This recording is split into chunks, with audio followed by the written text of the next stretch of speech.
When seen through the lens of North Korean propaganda, he looks like the happy winner of a Best Job in the World contest.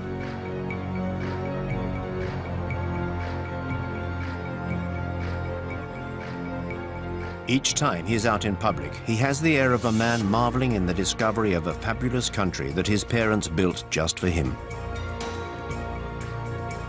A country where he has a hand in just about everything. Drawing up plans for a new quarter of Pyongyang. Being a lifeguard for the youth of North Korea. Sampling the biscuits which will soon flood the regime's groceries. Overseeing the growth of the chicks on the state farms. And even acting as an advisor to the country's hair salons. Arduous days, but days where he can still find the time to try out the latest rides at the capital's amusement park. These absurd, amusing, but also terrifying images are the only ones we have to help us understand this young man, who is at the controls of a nuclear power. Kim Jong-un does not give interviews, so we have decided to go and meet those who know him best, in an attempt to draw a clear portrait of him.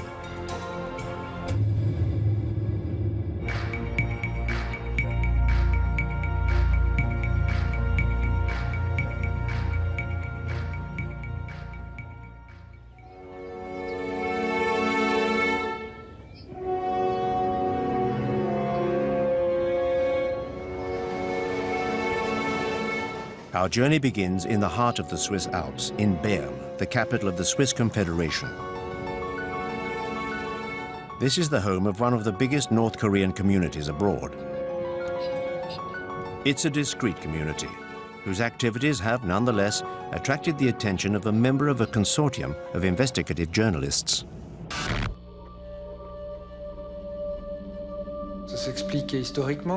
There is a historical explanation. Switzerland is a neutral country, a member of the United Nations in Geneva and other international bodies. And North Koreans have always had access to Switzerland, with its peaceful side and its respect for privacy. Many famous people have sent their children to be educated here in Switzerland. These are probably the reasons that compelled Kim Jong-il to send his children to Switzerland.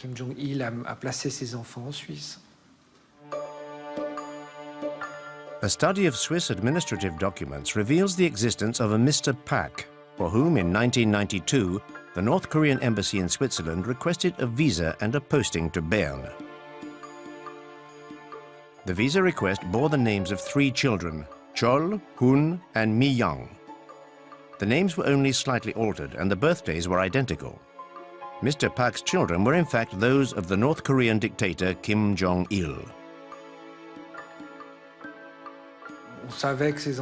We knew the children were here, we knew their real identities, but it was not a problem for the Swiss authorities. It was even seen as a boon. Why? To maintain links with the country, which had already cut itself off from the rest of the world.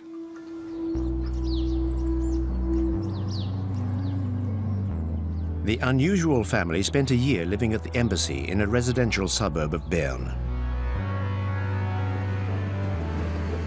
Chol, the eldest, enrolled at a nearby international school for the children of diplomats and businessmen.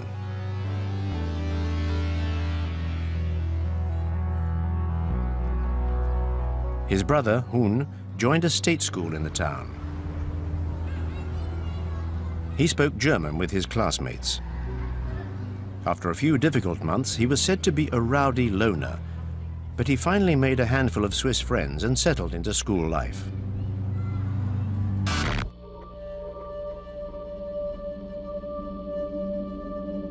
The boys' school results weren't bad. They were sometimes mediocre, sometimes all right.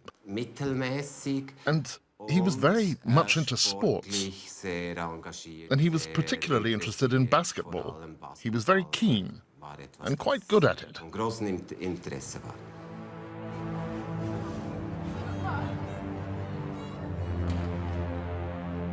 Around this time, the Pak family moved into an ordinary apartment near the school. Visitors were not welcome. But there were photos of the property on the estate agent's website, showing a standard middle-class family home. Living here meant the children could enjoy a free and easy life with their friends. They sometimes had lessons in Swiss democracy at school. They even got to visit the Swiss Parliament. And then, yes, he made friends. Some of them even told us that they were invited to his home to play Game Boy, etc. We also know that Kim Jong-un used to play basketball with his neighborhood friends, not necessarily of his own class, pretty much every evening. And that he was a perfectly pleasant kid, like all kids of his age. The pictures we have of Pak Hun are in sharp contrast with the images we have of Kim Jong-un. How can we be certain that this is the same man who spent his entire adolescence in Switzerland? Judicial identification experts compared the two images. Facial spacing, ears, teeth. There seemed to be no possible doubt. Added to which, another clue was unearthed by the Swiss Secret Service. A North Korean woman by the name of Ko Young-hee regularly arrived in Switzerland by private plane. The Swiss agents who tailed her suspected she was smuggling precious metals. But the truth was something else altogether.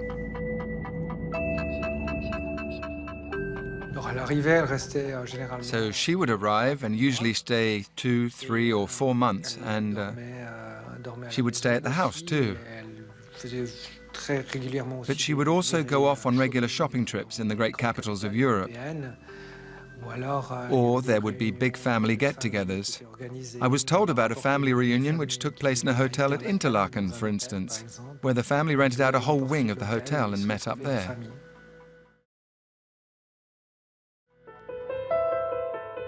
During the 90s, Kim Jong-il's private life was a state secret. Nobody knew about his 3 mistresses and 4 children. And when his health started to deteriorate, North Korea's neighbors were worried about who would succeed him and what might happen if Kim Jong-il were to disappear suddenly. But within the Kim family's secretive bosom, the decision had long since been made. The eldest son, Kim Jong-nam, would have seemed to be the natural successor in the Confucian tradition, just as Kim Jong-il had inherited power from his father. But Kim Jong-nam had committed several gaffes, among them an embarrassing arrest in Tokyo with a fake passport. He had wanted to visit Disneyland with his family.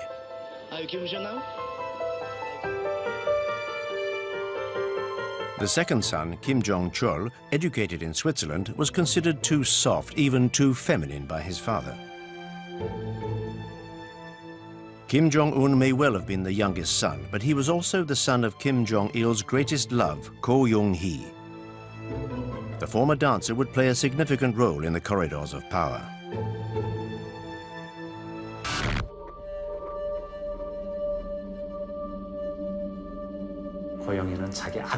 Ko Young-hee played an important part in ensuring that her son took over the reins of power.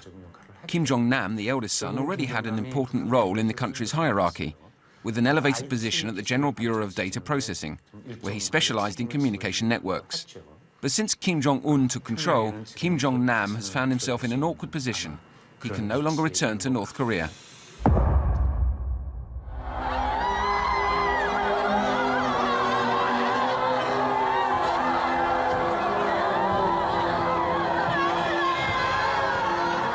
The 17th of December 2011, North Korea was in mourning.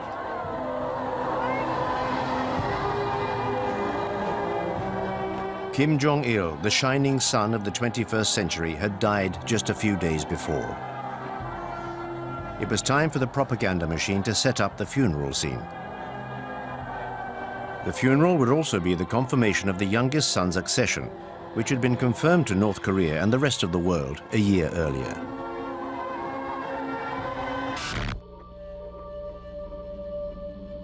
Kim Jong-il was ruling the country, or basically had senior positions in the country for quite some time before he became the leader, at least 10 years that he was involved. And Kim Jong-un, I think it all came very suddenly. The propaganda, they did a bit of going back and sort of trying to create a story about how he was being trained many years in advance.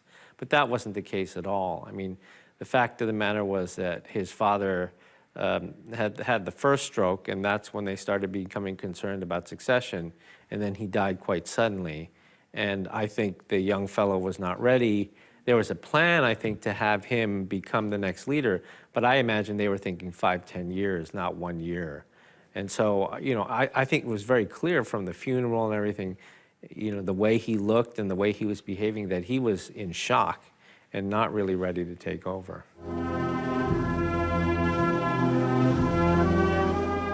Kim Jong-un's problems had already begun.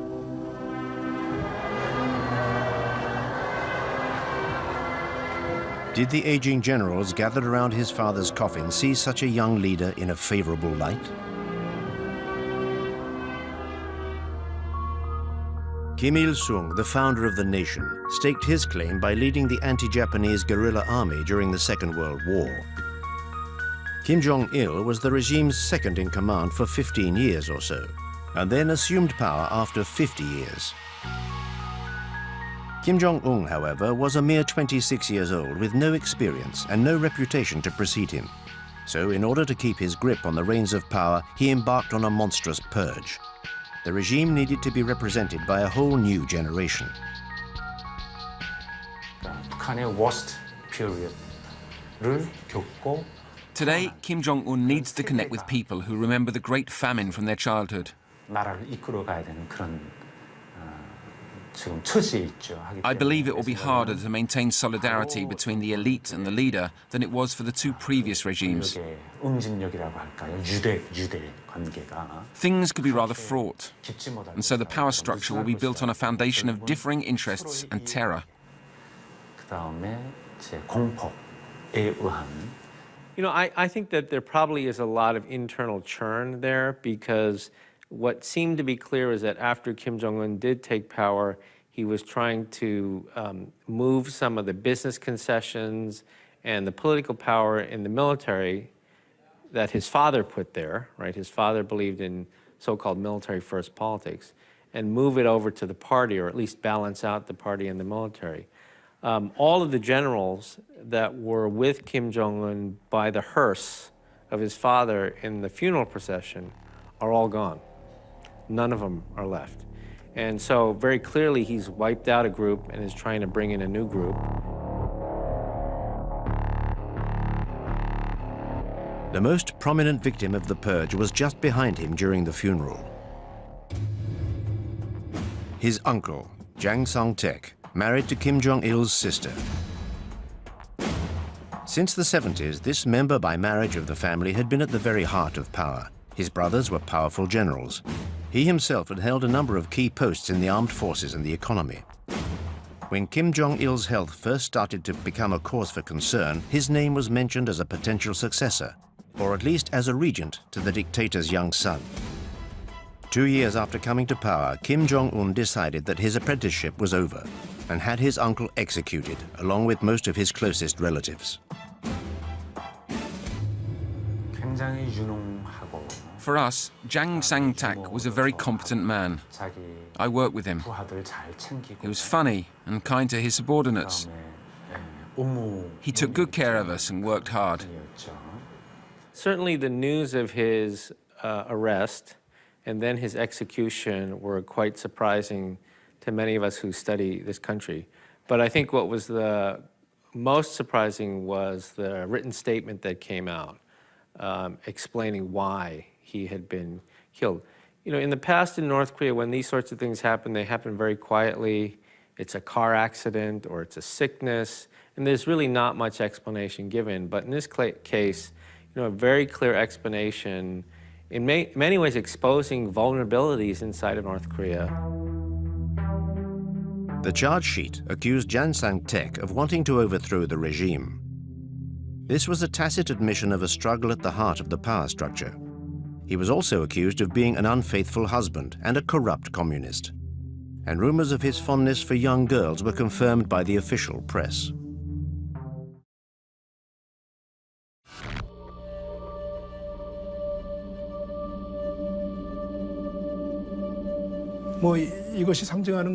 Jang Sang-tek's public execution was very damaging for the regime. North Korea is a deeply Confucianist country where respect for one's elders, especially relatives, is ingrained. Murdering his own uncle was more likely to harm the people's loyalty to Kim Jong-un than consolidate his power. I think that the members of the elite who lose respect for their leader could also turn away from him.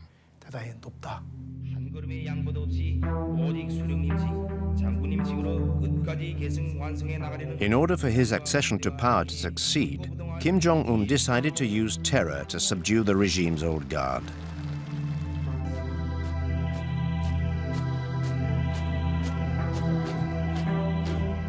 He then concentrated all the key posts and surrounded himself with those loyal to him.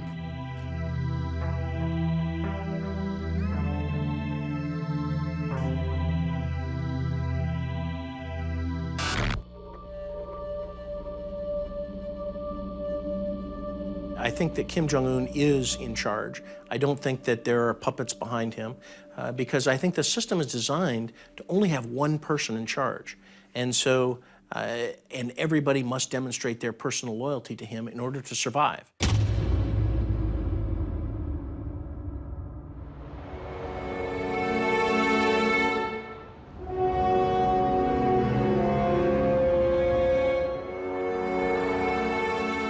"20 million Koreans live in the city of Seoul, the capital of South Korea. 20 million people more obsessed with their own success than with Kim Jong-un. However, closer scrutiny reveals that the whole city is ready for war. The military's control over the city makes it an impregnable citadel. A vast underground network was conceived as a shelter from any attack by the North. But people no longer notice the gas masks and the emergency rations provided in ever-dwindling numbers in the underground stations. I'm not worried about war. I've done my national service. Their nuclear capacity, on the other hand, that does worry me greatly.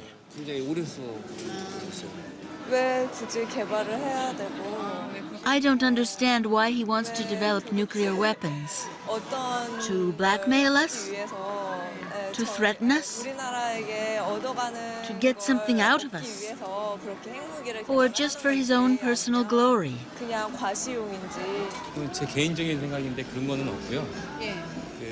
I'm not really afraid of war. Their nuclear threat seems to be their only survival mechanism.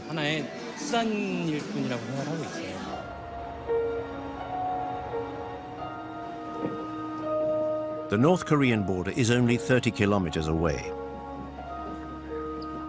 It's an impassable, demilitarized zone 2 kilometers across, with hundreds of thousands of soldiers either side of it. Seoul is well within range of cannon fire. The soldiers in the south can see villages in the north. Unlike his father, Kim Jong-un personally inspects the advanced posts, which are the greatest threat to Seoul.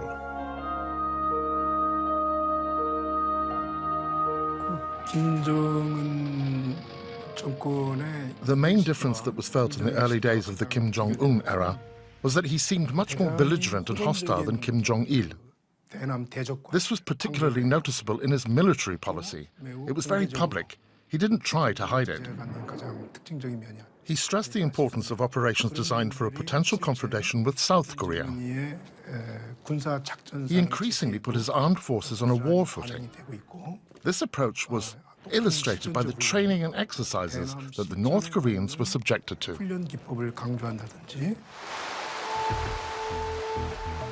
Kim Jong-un made his first North Korean propaganda appearance a year before his father's death. He was made a 4-star general, signifying his arrival at the heart of power. In North Korea, power means first and foremost the army. I believe that he attended, for a period of time, perhaps maybe 6 months, one of the military academies.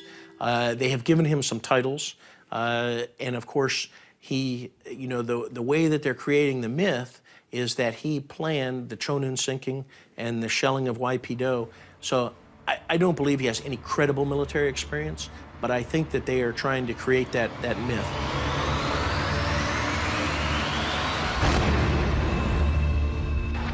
You know, he was given the title as a 4-star general in one of the People's Assemblies as they were making the transition, but not any experience that we know of. The propaganda says he's an artillery expert, so they try to create a myth around him that shows that he's a great warrior, a great military man. And I'm sure for the military in North Korea, you know, they probably don't like that, you know, that this young fellow with no experience all of a sudden gets 4 stars and is considered one of the top military brass in the country, even though he has no experience.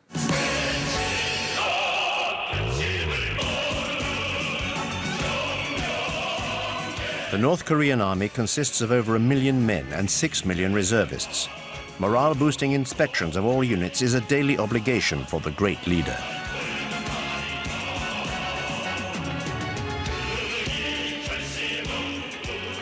But the army's thousands of tanks and hundreds of aircraft, inherited from Soviet-era Moscow, are all but obsolete.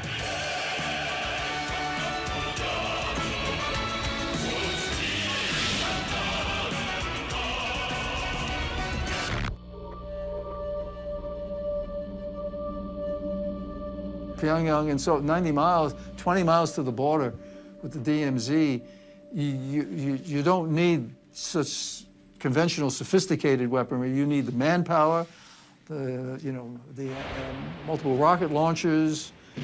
I mean, within 90 minutes, it could be a disaster. So, and then there's also the asymmetrical side. I mean, we're looking at the military in the conventional sense, with conventional weapons, and then we're saying, oh, the priority's been the missile and the nuclear program. Absolutely. There's also asymmetrical warfare, looking at other capabilities, like cyber capabilities and what have you. And elements of weapons of mass destruction. It's not only nuclear, but you've got biological programs, you've got chemical programs. So I think this is a government that has invested heavily in their military, but it doesn't always come across in their conventional military capabilities. It's a myriad of capabilities. And some of them are very potent.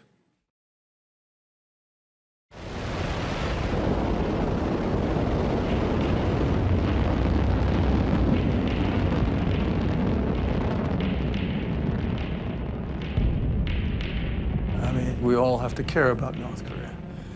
Let's be practical. North Korea has nuclear weapons. It's the 9th nuclear weapon state. The assessment is from 6 to 12, maybe even more nuclear weapons, right? And they're developing their programs. They have a uranium enrichment program to build nuclear weapons. They have missile systems. They have the Scud, they have the Nodongs, they have the Taepodong. They're building the KN-08, which is an intercontinental ballistic missile, which is a mobile missile, solid fuel, so it's great capabilities. So North Korea is persisting with their nuclear program, their missile program, and the prospects of proliferating some of that, selling some of that material.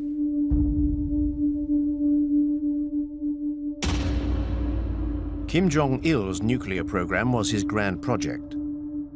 But his son decided to carry it on and even to intensify its development.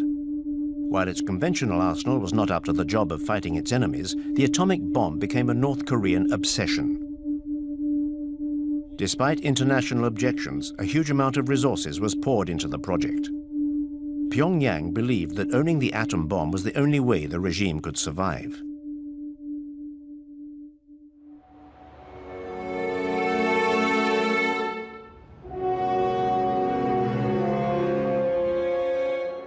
It is the only deterrent to its great enemy, the USA, with whom it was at war during the 1950s.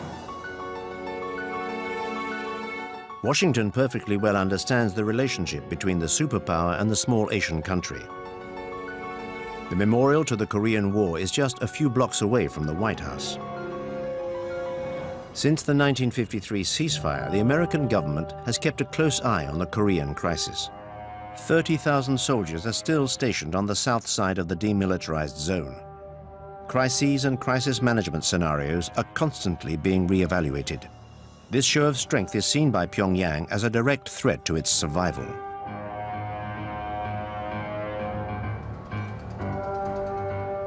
I think that they fear the Ceausescu end, they fear the Gaddafi end, the Saddam end. All those those leaders who have lost because they didn't have nuclear weapons, they made agreements with the United States, or their people rebelled, in Ceausescu's case. They don't want to end up in those cases. And when they look to South Korea, you know, they don't believe that they will be given you know, a future in South Korea. And clearly a democratic South who would try and send to jail their own presidents, you know, they can only imagine what they...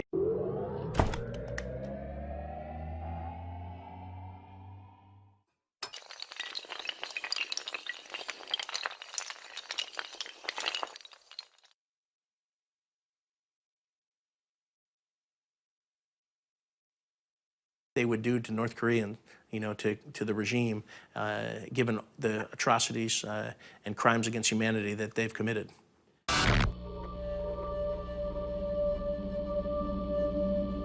North Korea's goal is to, if you will, to place North Korea in a situation so that no one in the rest of the world would dare attack North Korea.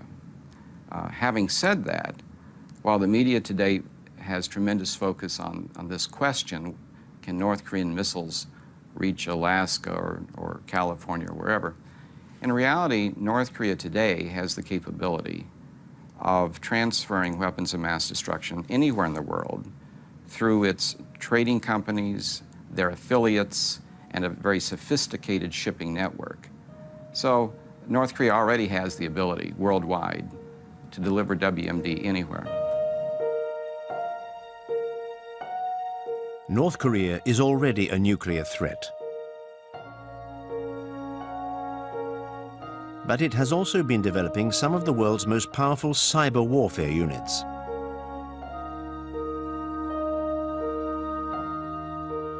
For example, they attacked the South Korean financial system, as well as Sony's film studios in the US, in the wake of a comedy movie which openly mocked Kim Jong-un.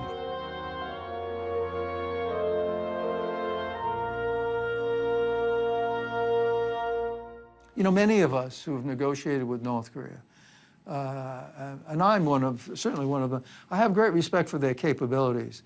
But those who have not spent much time in North Korea or dealing with the North Koreans, they say, you look, this is a country that can't feed its people. If you have malnourishment going on and so forth, and you have this economic development, which is minimal, if anything. I mean, the public distribution system doesn't work. You compare North Korea to South Korea, I mean, there's no comparison. South Korea is a modern country that has a significant GDP and per capita income is high. And North Korea, since the 60s, has just gone down and down, having been at a high level at one point and going down and down. So they've not done that in that way. But they have. But we should never underestimate their capabilities. When they put their mind to it, they're very effective. When they put their mind to a nuclear program, they're very good. Many people said they could never have a uranium enrichment program with spinning centrifuges. That's sophistication. Of course they could. Missile delivery systems, of course they could.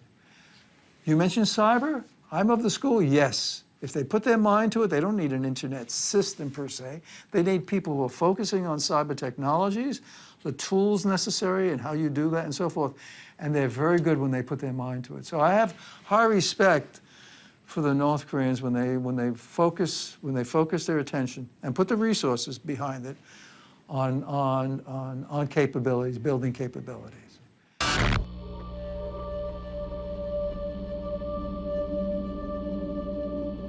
One thing every North Korean leader has understood, and he does as well, I think, if they lower their guard, in their perspective, if they lower their guard, they will be treated by the major powers as the used furniture of history. They'll simply be discarded, walked over, ignored. Otherwise, why pay any attention to them? So they have to make sure that people care about them, that people don't see just a dark spot on the map, which is the favorite thing we always show, but understand that this is a real, operating, not failing country with 24 million people that are somehow going to continue to exist and become more vibrant in Northeast Asia. That's a big, that's a tall order to fill, and who knows if he'll be able to achieve it.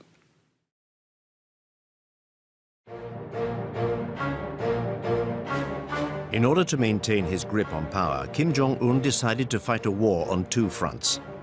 One of these was the preeminence of the army and the apparatus of repression. The young leader spoke openly about the country's poverty. He claimed he would not be able to sleep until his people had an adequate standard of living. From his youngest days, Kim Jong-un spent a long time with his father's Japanese chef, who became his close companion.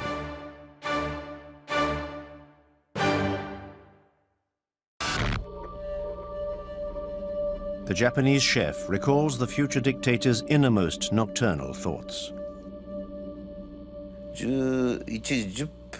I remember one night we started talking at about 11:10 p.m. When we had finished, I looked at my watch. It was nearly 5 a.m.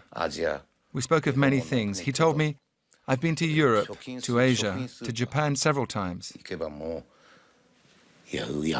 The shops are full of food. But in my country, there's none.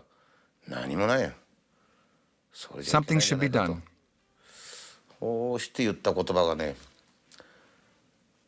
Then he said, I think we should follow the example of China's policy. When I heard that, I realized that he was determined to go down the route of economic liberalization and reform.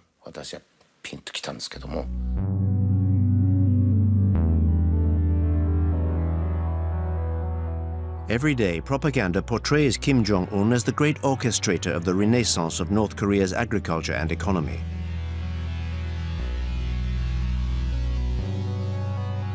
Early results were modest, but the country seemed to have consigned to history the famines which decimated the population during the 90s.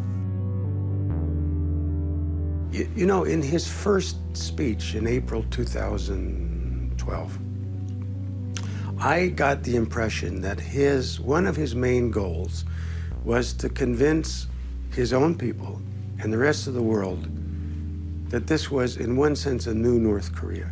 Many of the things that had happened in the past were of the past.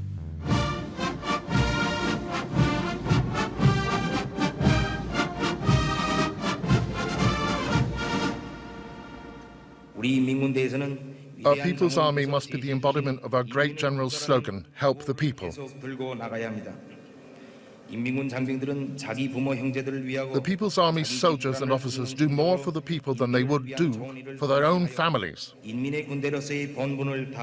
Our people are the finest people in the world. They have faithfully supported the party in face of great challenges. They should never have to tighten their belts again. They should be able to benefit fully from the riches of socialism. That is our party's firmest resolution.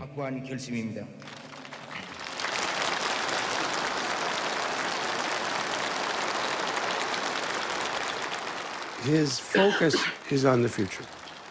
Now, he's going to be able to build the North Korea he's hoping for. And it looks to be something obviously more prosperous, able to stand up better against South Korea, even though they'll never catch up to South Korea, and to have a military strong enough so that they have to be taken seriously.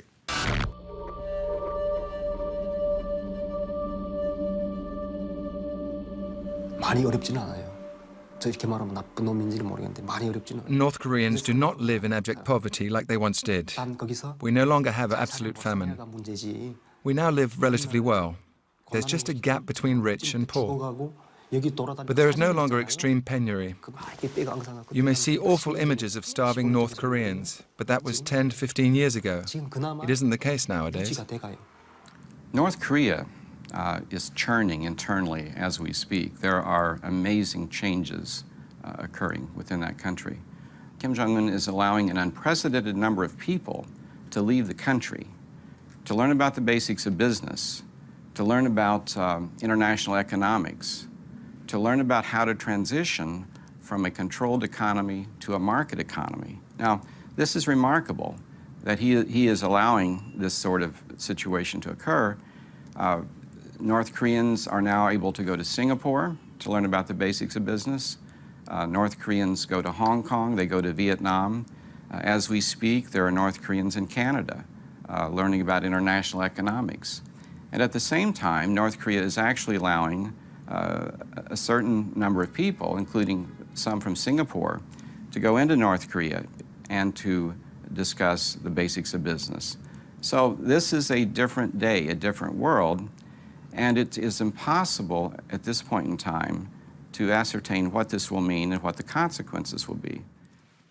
From what we know anecdotally from people who have been not just in Pyongyang, but in the countryside, there are resources being devoted to development.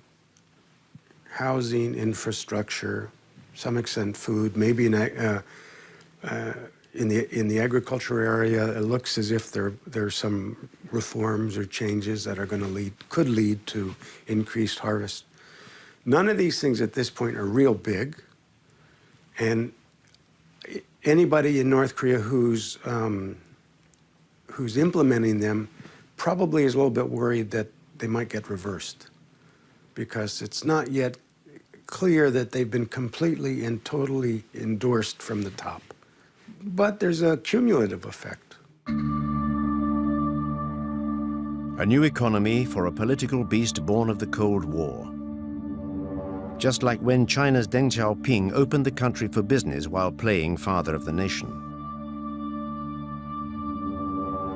But North Korea's psychological control over its people reaches a whole new level, like that of a secretive sect. Will it be able to survive this new openness? I think in general, because they have no problem with getting cash, right, through small projects like Kumgang Mountain or the North-South Joint Industrial Complex, but something that really opens the country up to free market forces, that allows for free and open exchange. These are all things that may make them richer, but it is seen as a threat to political control. And that's what we've seen throughout Asia. You know, if the economies start to grow, you get middle-class incomes, they start demanding more political freedoms. You know, this is what we saw in Taiwan.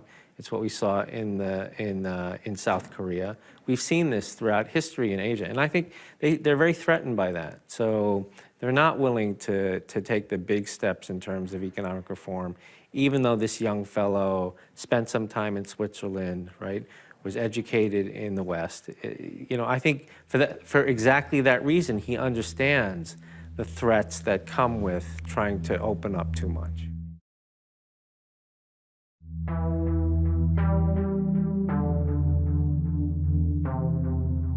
For Kim Jong-un, it's a matter of survival. After the years of poverty of his father's reign, North Koreans need to be given a new sense of hope if the country is going to stay together. His cheerful appearances and chubby frame contribute to the resurrection of the image of Kim Il-sung, who he has come to resemble physically. In North Korea, even the smallest child in the street loves Kim Il-sung. He was the great leader. During his time, people ate well and were not poor. It was from the reign of Kim Jong-il that the country experienced the worst poverty. So Kim Jong-un is trying to show that he is not like his father, but like his grandfather, whom everybody loves. And that's why he tries to be like his grandfather now.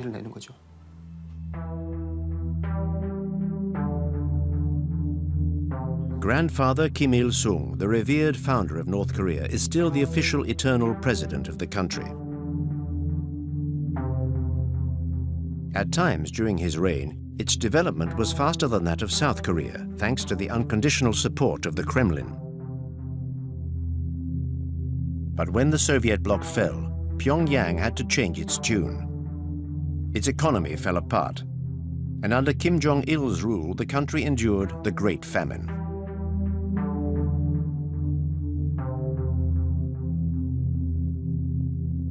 By adopting his grandfather's style, Kim Jong-un seeks to recreate the mythical glory years. He wants to make a link between this supposed glorious past and the new generation, brought up during the dark days, and now being sent all over the world to learn about economic reforms. A new generation which sees a leader in its own image, who enjoys basketball and theme parks and is happy to mingle with the general population in front of the lenses of the propaganda machine. Whereas Kim Jong-il clearly found it difficult to even shake North Koreans by the hand. It seems to me it's a combination of a very deliberate effort to have him be different from his father, to be more open, at least to appear more open to the people, to mix with them more freely. There's one wonderful episode, at least to me, a couple of them actually. One of them is when he went to one of the newly built apartment houses. And in the process of welcoming this couple, he sits on the floor with them and has his wife sitting beside him like everybody's Korean mother. You just can't imagine Kim Jong-il ever doing anything like that. You might imagine Kim Il-sung doing it. It's possible. The other thing was when Kim Jong-un was on site guidance for a army unit, a female army unit. And when he was leaving, he didn't just take a picture with the entire unit. He stood there and the young women came up one at a time, like he was a rock star. They grabbed his arm and had their pictures taken. I was so astounded. I could not imagine that ever happening before.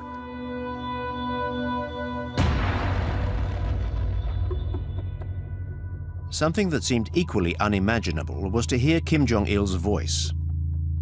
Throughout his reign, the only propaganda put out was either silent films or images. He never spoke in public.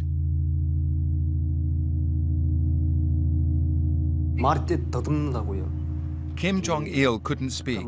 He had a stutter. So he couldn't speak in public. I only ever heard his voice through a door when he was having a meeting with his chiefs of staff. He stammered. He struggled with language. Kim Jong-un, on the other hand, he can talk. Moreover, he talks like his grandfather. He even imitates his voice.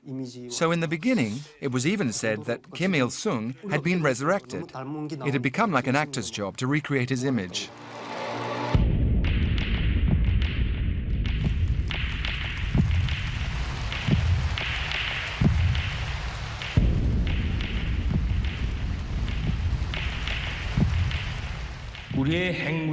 Our nuclear capacity is our guarantee of protecting our national sovereignty. It allows us to build peace, prosperity, and power, as well as the happiness of the people.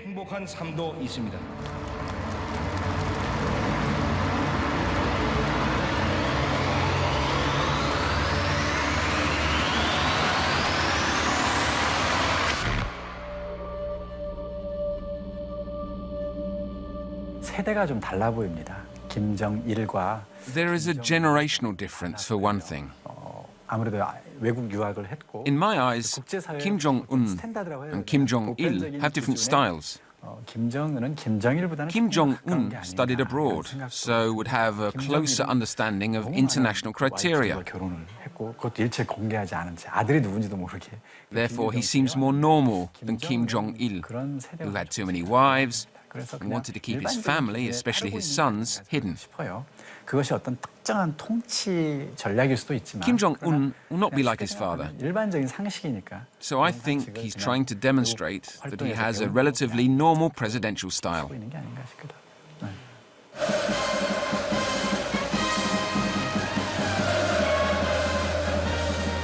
But how can one follow a normal path when one comes from a family with such history? Kim Jong-un seems to have chosen to allow a degree of transparency where his family is concerned. Since the beginning of his reign, he has shown off his wife. She accompanies him on his many excursions. Immaculately turned out, she occasionally treats herself to luxury toiletry items. North Korea has for the first time its own First Lady. Always smiling, she is a symbol of modernity and diversity. Kim Jong-il, for his part, had a great many secret mistresses, most of them selected from among the ranks of the regime's official artistic community. This troupe was conceived essentially as a harem for the dear leaders. Kim Jong-un's mother, like his wife, issued from these ranks. It was at the end of his adolescence that Kim Jong-un could begin to make his choice.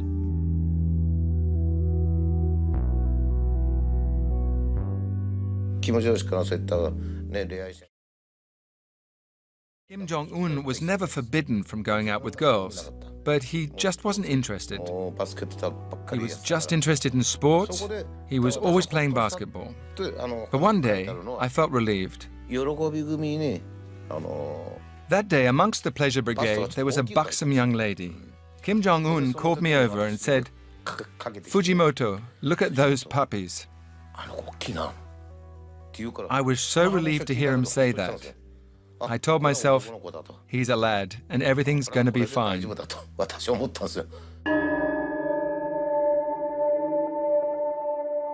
There is one other woman to whom the regime is giving an increasingly significant profile.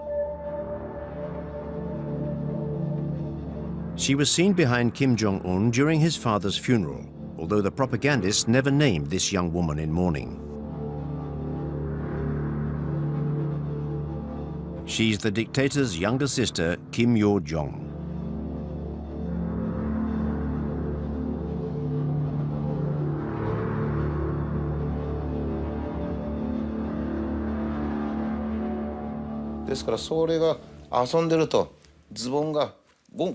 When she was playing, and her trousers or her nappies would start to fall down, it was always Kim Jong-un who noticed. "Watch out," he would say, and he would pull them up. He was so fond of her, and he's still fond of her today.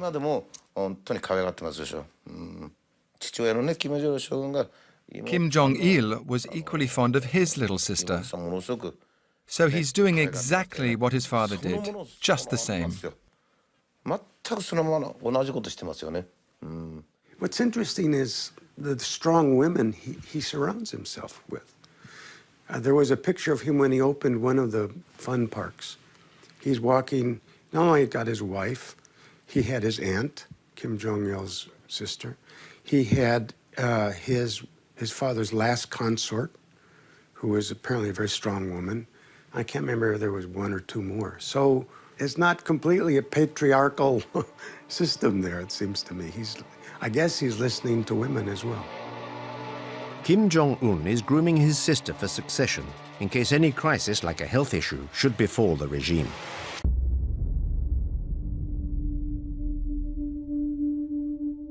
In late 2014, the dictator disappeared for a few months because of a surgical procedure on his ankle. Even then, his transparency in the official media was astonishing, portraying a limping convalescent.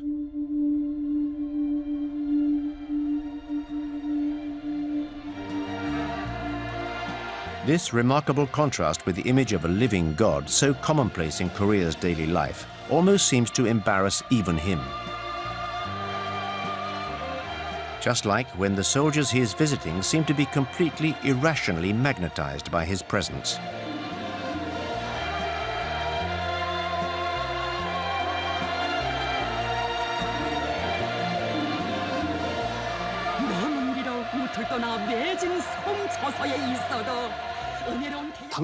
There's nothing special about these pictures. It's perfectly normal. Here in North Korea, Kim Jong-un is like Jesus. If you were a Christian and you were to see Jesus aboard a boat by the river, wouldn't you try to follow him? This is no different.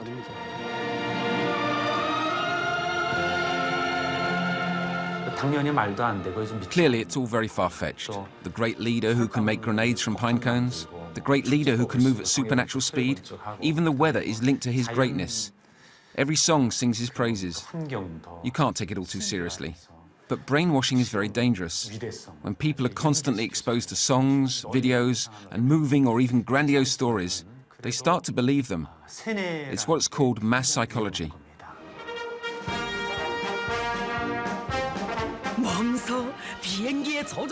This allows North Korean television to present the dictator as an instructor for airline pilots.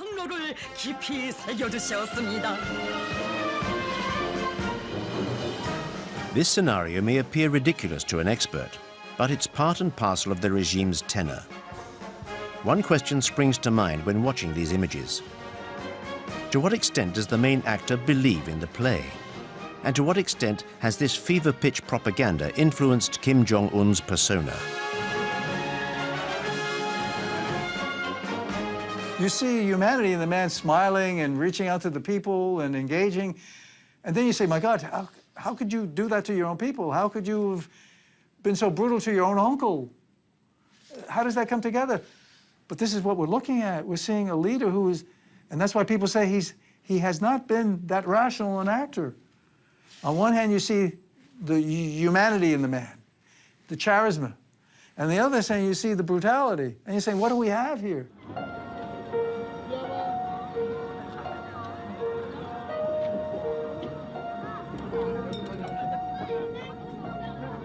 At the frontier between the two Koreas, the sentry posts have become tourist destinations.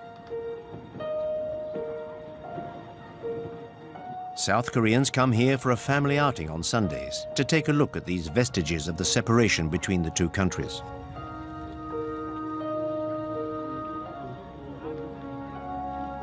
I don't know. It's difficult to get any real information about Kim Jong-un, other than what's disseminated by the media. But when I see that, I get the feeling that he won't remain in power for long.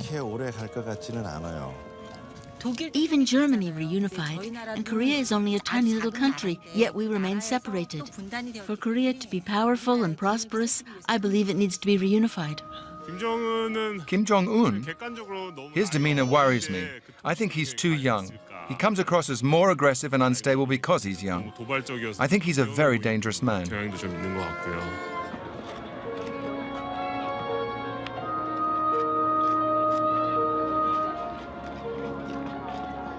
I would say stake my 34 years in the military on, the South Korean military would defeat North Korea. But it will be bloody, it will be tragic. South Korea will suffer tremendous destruction, and as I started out saying, the entire world will be impacted, at least economically, if there is a war.